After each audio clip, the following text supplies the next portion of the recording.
Pinagpalang buhay, precious people! At dahil nabitin ng ante nyo sa swimming nung nakaraang araw, nag-overnight swimming kami gamit ang inflatable pool dito sa bahay. Tara, samahan nyo kami. Bandang hapon ng araw na ito, nakatambay lamang kami dito sa labas ng bahay at nagkukulitan. Tinatry nga nung pinsan ko yung filter dito sa Snapchat.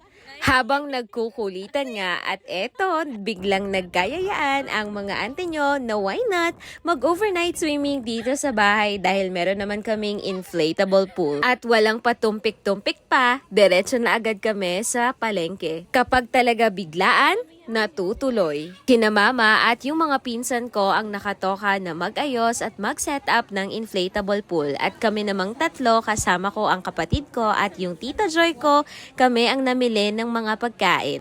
Bumili kami dito ng leeg ng manok at saka yung talites ng manok. Bumili din kami dito ng fishball, kikiam, tapos itlog na pula at talong. At syempre, hindi mawawala ang pritong isda.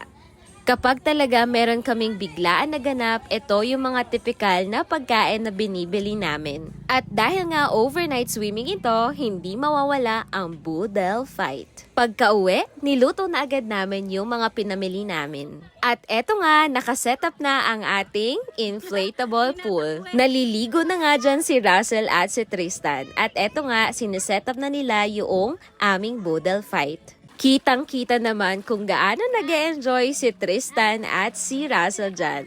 Medyo malamig nga nung gabing yan, pero itong dalawang to hindi rin natatakot sa lamig. O 'di ba? Game na game pa rin silang mag-swimming. Actually, kami ngang mga nagplano ng overnight swimming ay hindi talaga nakalublob dyan kasi masyadong malamig. Habang inaantay maluto yung aming ulam, etong ang tita ko nag-set up na at naglagay na ng kanin. At etong ang kapatid ko, pasayaw-sayaw na lang dyan.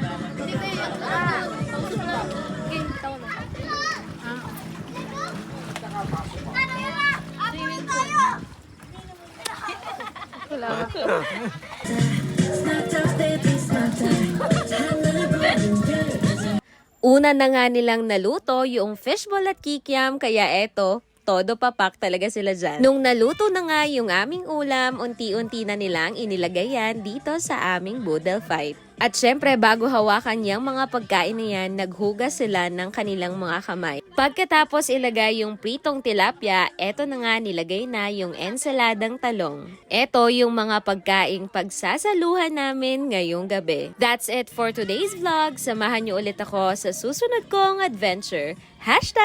#palaging piliing maging masaya. Bye-bye! Happy anniversary!